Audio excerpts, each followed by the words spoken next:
There's a man by the name of Captain William Swenson who recently was awarded the Congressional Medal of Honor for his actions on September 8th, 2009.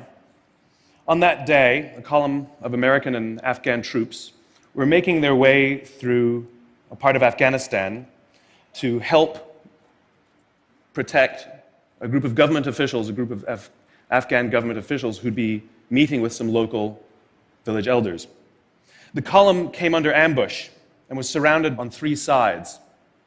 And amongst many other things, Captain Swenson was recognized for running into live fire to rescue the wounded and pull out the dead. One of the people he rescued was a sergeant, and he and a comrade were making their way to a medevac helicopter. And what was remarkable about this day is, by sheer coincidence, one of the medevac medics happened to have a GoPro camera on his helmet and captured the whole scene on camera. It shows Captain Swenson and his comrade bringing this wounded soldier who'd received a gunshot to the neck. They put him in the helicopter, and then you see Captain Swenson bend over and give him a kiss before he turns around to rescue more. I saw this, and I thought to myself, where do people like that come from? What is that? That is some deep, deep emotion when you would want to do that. There's a love there. And I want to know, why is it that I don't have people that I work with like that? You know, in the military, they give medals to people who are willing to sacrifice themselves so that others may gain. In business, we give bonuses to people who are willing to sacrifice others so that we may gain. Yeah, right? So I asked myself, where do people like this come from? And my initial conclusion was that they're just better people. That's why they're attracted to the military. These better people are attracted to this concept of service. But that's completely wrong. What I learned is that it's the environment. And if you get the environment right, every single one of us has the capacity to do these remarkable things, and more importantly, others have that capacity too. I've had the great honor of getting to meet some of these who we would call heroes, who've put themselves and put their lives at risk to save others. And I asked them, why would you do it? Why did you do it? And they all say the same thing, because they would have done it for me. It's this deep sense of trust and cooperation. So trust and cooperation are really important here. The problem with concepts of trust and cooperation is that they are feelings, they're not instructions. I can't simply say to you, trust me, and you will. I can't simply instruct two people to cooperate, and they will. It's not how it works, it's a feeling. So where does that feeling come from?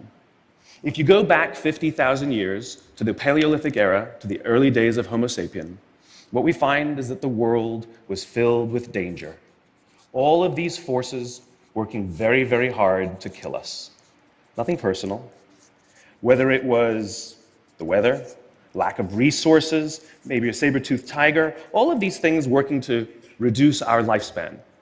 And so we evolved into social animals, where we lived together and worked together in what I call a circle of safety, inside the tribe, where we felt like we belonged. And when we felt safe amongst our own, the natural reaction was trust and cooperation. There are inherent benefits to this. It means I can fall asleep at night and trust that someone from within my tribe will watch for danger. If we don't trust each other, if I don't trust you, that means you won't watch for danger. Bad system of survival. The modern day is exactly the same thing. The world is filled with danger, things that are trying to frustrate our lives or reduce our success, reduce our opportunity for success. It could be the ups and downs of an economy, the uncertainty of the stock market. It could be a new technology that renders your business model obsolete overnight. Or it could be your competition that is sometimes trying to kill you. It's sometimes trying to put you out of business, but at the very minimum is working hard to frustrate your growth and steal your business from you. We have no control over these forces. These are a constant, and they're not going away. The only variable are the conditions inside the organization. And that's where leadership matters, because it's the leader that sets the tone. When a leader makes the choice to put the safety and lives of the people inside the organization first, to sacrifice their comforts and sacrifice the tangible results so that the people remain and feel safe and feel like they belong, remarkable things happen. I was flying on a trip, and I was witness to an incident where a passenger attempted to board before their number was called. And I watched the gate agent treat this man like he had broken the law, like a criminal. He was yelled at for attempting to board one group too soon. So I said something. I said, why do you have to treat us like cattle? Why can't you treat us like human beings? And this is exactly what she said to me. She said, "Sir, if I don't follow the rules, I could get in trouble or lose my job." All she was telling me is that she doesn't feel safe. All she was telling me is that she doesn't trust her leaders. The reason we like flying Southwest Airlines is not because they necessarily hire better people, it's because they don't fear their leaders. You see, if the conditions are wrong, we're forced to expend our own time and energy to protect ourselves from each other. And that inherently weakens the organization. When we feel safe inside the organization, we will naturally combine our talents and our strengths and work tirelessly to face the dangers outside and seize the opportunities. The closest analogy I can give to what a great leader is like being a parent. If you think about what being a great parent is, what do you want? What makes a great parent? We want to give our child opportunities, education, discipline them when necessary, all so that they can grow up and achieve more than we could for ourselves. Great leaders want exactly the same thing. They want to provide their people opportunity, education, discipline when necessary, build their self-confidence, give them the opportunity to try and fail, all so that they could achieve more than we could ever imagine for ourselves. Charlie Kim, who's the CEO of a company called NextJump in New York City, a tech company, he makes the point that if you had hard times in your family, would you ever consider laying off one of your children? We would never do it. Then why do we consider laying off people inside our organization? Charlie implemented a policy of lifetime employment. If you get a job at NextJump, you cannot get fired for performance issues. In fact, if you have issues, they will coach you and they will give you support, just like we would with one of our children who happens to come home with a C from school. It's the complete opposite. This is the reason so many people have such a visceral hatred, sort of anger at some of these banking CEOs with their disproportionate salaries and bonus structures. It's not the numbers. It's that they have violated the very definition of leadership. They have violated this deep-seated social contract. We know that they allowed their people to be sacrificed so that they could protect their own interests. Or worse, they sacrificed their people to protect their own interests. This is what so offends us, not the numbers. Would anybody be offended if we gave a $150 million bonus to Gandhi? How about a $250 million bonus to Mother Teresa? Do we have an issue with that? None at all. None at all. Great leaders would never sacrifice the people to save the numbers. They would sooner sacrifice the numbers to save the people.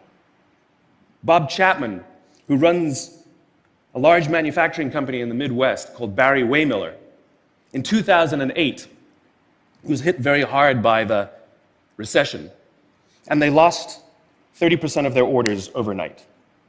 Now, in a large manufacturing company, this is a big deal, and they could no longer afford their labor pool. They needed to save $10 million. So, like so many companies today, the board got together and discussed layoffs. And Bob refused. You see, Bob doesn't believe in head counts. Bob believes in heart counts. And it's much more difficult to simply reduce the heart count. And so they came up with a furlough program. Every employee from secretary to CEO was required to take 4 weeks of unpaid vacation. They could take it any time they wanted, and they did not have to take it consecutively. But it was how Bob announced the program that mattered so much. He said, "It's better that we should all suffer a little than any of us should have to suffer a lot." And morale went up. They saved $20 million. And most importantly, as would be expected, when the people feel safe and protected by the leadership in the organization, the natural reaction is to trust and cooperate. And quite spontaneously, nobody expected, people started trading with each other. Those who could afford it more would trade with those who could afford it less. People would take 5 weeks so that somebody else only had to take 3.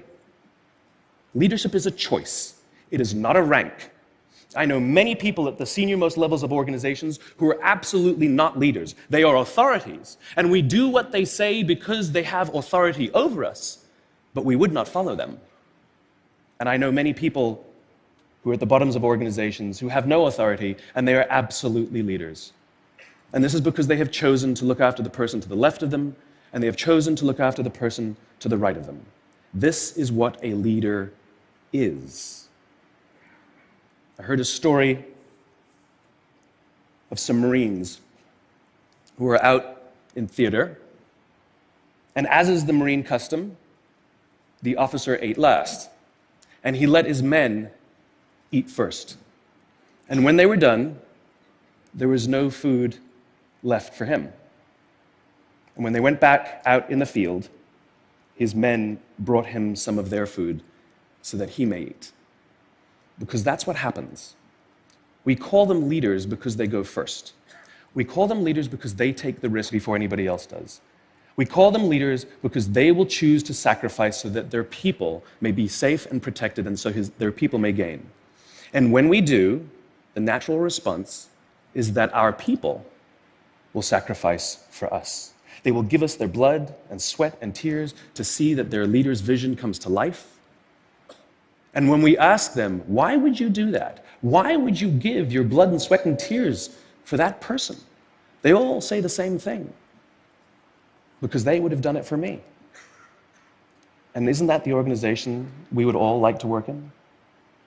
Thank you very much. Thank you. Thank you.